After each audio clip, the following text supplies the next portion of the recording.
93 FM. 93 Equinox Radio.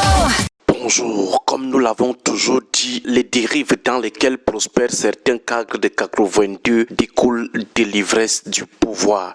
C'est-à-dire, soit ils saoulent le pouvoir, soit le pouvoir les saoule. Tellement ils ont déjà duré au pouvoir, ils sont trempés dans le pouvoir sans retenue, qu'aujourd'hui, les effets néfastes de l'addiction au pouvoir ne peuvent plus être masqués. Ils ne peuvent plus se contenir. Pourquoi les gens saoulent? Ce n'est pas l'alcool qui saoule. Ce qui saoule, c'est la consommation d'une quantité au-dessus de ce que votre cerveau peut contenir.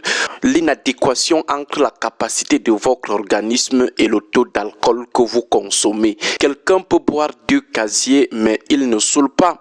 Pourquoi? Parce que son cerveau, son organisme peut supporter 2 casiers de bière. L'autre peut seulement boire une bouteille et immédiatement, il commence à confondre sa tête avec celle de son voisin. Du genre, croyant gratter sa tête, il gratte plutôt celle de son voisin. C'est la même chose avec l'école. Avec le phénomène de surménage, vous mettez les leçons de terminale C dans la tête d'un enfant de 6 ans, il peut devenir immédiatement fou. Même chose avec le pouvoir. Tu donnes le pouvoir à quelqu'un dont la capacité d'esprit ne peut pas supporter le pouvoir. Il va commencer à présenter des signes de folie. Il devient ivre de pouvoir. Il commence à saouler le pouvoir. Voilà la cause principale de certains actes, de certaines décisions des cadres de 82. Voilà pourquoi ils produisent souvent des décisions totalement proches de la folie. Le genre, vous vous demandez s'ils ont même fait le cours élémentaire 1. En réalité, ce n'est pas parce qu'ils sont des nabos intellectuels, non. Le problème, c'est qu'ils saoulent le pouvoir. Le pouvoir les saoule. On fait souvent vite de conclure que c'est parce qu'ils n'ont pas fait de longues études. Voilà pourquoi ils posent des actes qui relèvent de la pure folie. Non, c'est faux. Tout comme la boisson, les gens l'école saoulent souvent aussi le pouvoir. Les gens ont été surpris par le pouvoir. Leur esprit n'était pas prêt à le supporter. Le pouvoir qu'on leur a donné ou qu'ils ont arraché est au-dessus d'eux. Ce n'est donc pas un problème de niveau scolaire ou académique. Ils sont juste ivres de pouvoir. Le fait d'avoir duré au pouvoir ne leur a pas rendu service.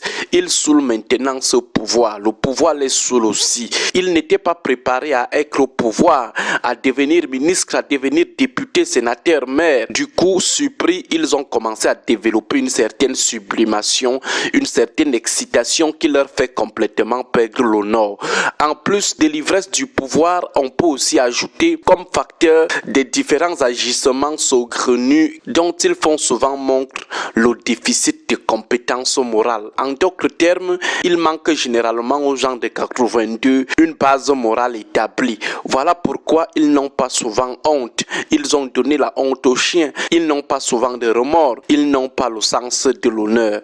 Le problème, c'est qu'ils n'ont pas de compétences morales. Malheureusement, l'occupation des postes de haute responsabilité ne donne pas automatiquement la base morale. Ça veut dire quoi? Ça veut dire que lorsque quelqu'un est né villageois dans sa tête, faites-lui porter tous les costumes les plus chics de la planète, il restera villageois. Si quelqu'un est né pervers et a grandi dans la perversion, même s'il devient pape, il restera un gros pervers. Si quelqu'un a grandi dans le vol, dans le banditisme, même s'il devient DG ou ministre, il gardera ses réflexes de bandit, toujours en train de mettre la main dans les caisses de l'État. En fait, sa base morale restera inaliénable. Ce déficit de base morale est souvent préjudiciable aussi bien à la personne qu'à sa personnalité. Par exemple, s'il est né brut et grandit dans la brutalité, alors en privé, il demeure brut et dans ses comportements politiques, il reste aussi brut. C'est ça le problème avec les cadres du RDPC qui posent souvent des actes les plus incongrus de l'histoire politique de ces derniers siècles. Ils restent très réfractaires à la civilisation des mœurs politiques. Ils sont réfractaires à la pacification des comportements politiques.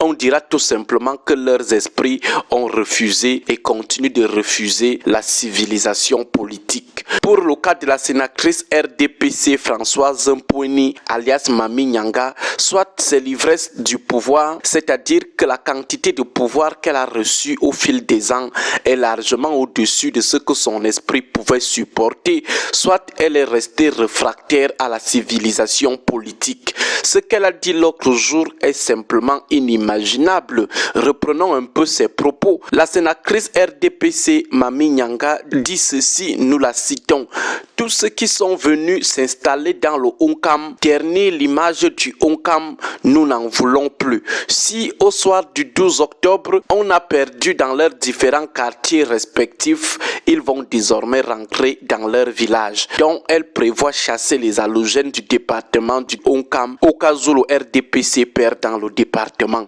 À cause du RDPC, elle compte provoquer un conflit ethnique ou tribal dans le Onkam. Nous ne comprenons pas pourquoi elle se tue même à apporter des démentis ou des explications. Pourtant, ses propos sont clairement xénophobes. Sauf à estimer que son français, c'est le haut niveau. Du coup, pour comprendre ça, il faut seulement être un Socrate ou un Voltaire. Et son parti ne dit rien depuis là. Pourtant, on a vu Issa Chiroma Bakari se séparer malgré lui de sa femme de main suite au fait avéré de tribalisme. Or, dans le cas de la sénatrice Françoise Mpouni, ce n'est pas seulement un simple rejet des autres, ce sont des menaces. Elle menace d'agresser les halogènes du Onkam si jamais le RDPC perd dans leur quartier. Soit le pouvoir saoule les gens, soit ils sont déterminés à ne pas se laisser pénétrer par la civilisation politique. Bon début de week-end à vous tous. 93 FM.